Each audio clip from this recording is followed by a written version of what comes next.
Have you ever had that moment? The words are on the tip of your tongue, that sharp, honest no, burning like a coal, only for you to swallow it back down, all to maintain a fragile, pathetic peace. But when you ask yourself in the dead of night, what name do you give to that feeling of humiliation and powerlessness? Is your so-called peace a harmony you've that carefully curated? Or is it the most comfortable prison you've built for yourself with your own two hands? This omnipresent pressure, like a soaking wet coat, clings to your soul, leaving you feeling suffocated, numb, crushed by an invisible weight. His name is Friedrich Nietzsche. He is not a philosopher. He is a demolition man with a hammer in hand.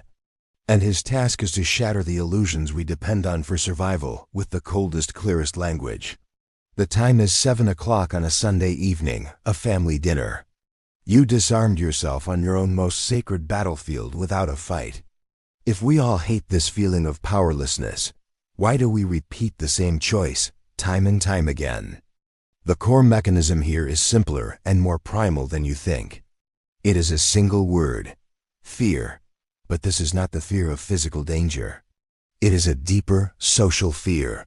The fear of rejection, of isolation, of being abandoned by the group. This is an ancient code etched into our genes. In prehistoric times, to be cast out from the tribe meant death. Today, this fear has evolved into our extreme sensitivity to the opinions of others. We are afraid of disappointing people, afraid of their judgment, afraid that in their eyes, we are no longer that good person. You think you maintained family harmony? No, you merely covered up a pre-existing crack at the cost of sacrificing a piece of yourself. Listen carefully, for this is the most critical truth you must understand. The essence of slave morality is to rebrand weakness as virtue. Because I lack the strength to fight back, I choose to be forgiving. Because I dare not speak my true thoughts, I brand myself as peaceful and tolerant. Because I cannot bear the consequences of conflict, I praise harmony and obedience. Do you see? It is an exquisite self-deception. It allows you to mistake your own fear and incompetence for a noble moral choice. Every peace like this is a death by 1,000 cuts to your soul. But the saddest part is that the lock is on the inside. You are your own jailer. You reinforce this prison every single day, laying bricks with every silence, every compromise, every "it's okay." You might immediately object. I'm not weak, I'm just choosing my battles. Are you? Are you truly choosing? Or is fear choosing for you? Be brutally honest with yourself for once. When you face injustice, is your silence born from a strategic wisdom that commands the situation, or from a panic that the relationship might rupture? You tell yourself let it go again and again, but your body remembers every betrayal. That inexplicable fatigue, that depression and anxiety, that is the wail of your suppressed life force. Nietzsche would say this is the perfect manifestation of slave morality. You have surrendered the power to define your own values, choosing instead to accept the judgment of the herd. You are terrified of being labeled rebellious, selfish, difficult, and so you choose self-castration. This illusion, harmony above all else, is the first bar of your spiritual cage. It looks warm and safe, but it feeds on your freedom. It's supposed to be a warm moment, but the location is a slightly cramped private room in a restaurant.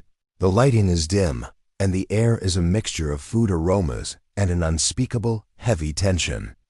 An elder you deeply respect, using that "I'm only saying this for your own good" tone, offers a barbed public suggestion about your life choices. The negation and distrust in that sentence, like a needle, pierce your heart with precision.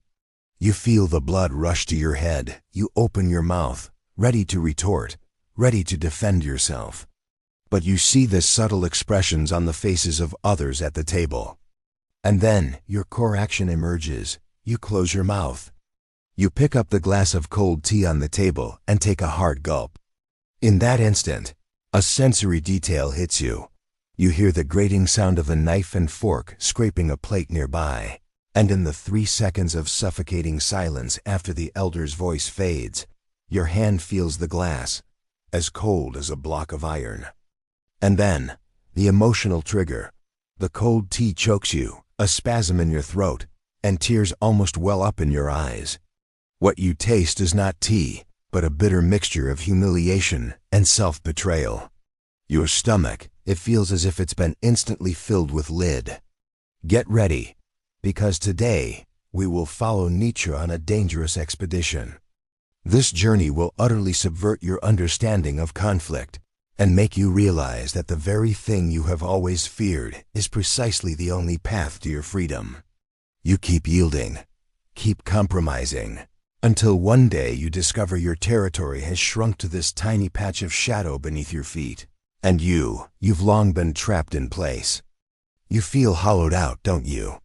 Because all your energy is spent suppressing the truest version of yourself. You call it emotional intelligence, seeing the bigger picture.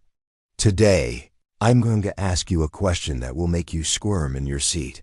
We live in a world shrouded by the myth of the nice guy. What a sweet trap that is.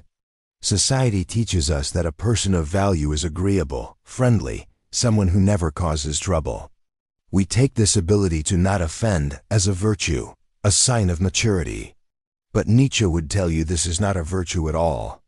It is a meticulously disguised weakness, a spiritual shackle that enslaves your soul. But there is one man who will offer you no comfort. The first illusion we must shatter is the most deeply ingrained lie of all. To be a good person means to avoid all conflict. Let's place this abstract concept into a scene you know all too well. Do you see it now? In that moment, your so-called respect, your avoidance of argument, that was not grace. That was an outright surrender. So what makes us so willing to stay in this prison? Nietzsche had a cruel insight into this phenomenon, calling it the psychological trick of slave morality. You have built yourself a prison of niceness. The walls of this prison are the expectations of others and the norms of society. This fear will slowly suffocate what Nietzsche called the will to power. The will to power here is not about dominating or controlling others. Nietzsche was not only a master diagnostician, he also provided the cure. The medicine is bitter, but its effect is profound. If you truly desire freedom, you must begin to act. For a person accustomed to pleasing, no is the hardest word to utter. When you begin to resist, when you start saying no, when you start showing your true edges, you will inevitably pay a price. Will you remain in that warm, safe prison of niceness that withers your soul, being a pacifist whom everyone likes, but whom you yourself despise? Or will you choose to shatter the shackles, to walk a path full of thorns and misunderstanding, but one where you can breathe your first true breath of free air?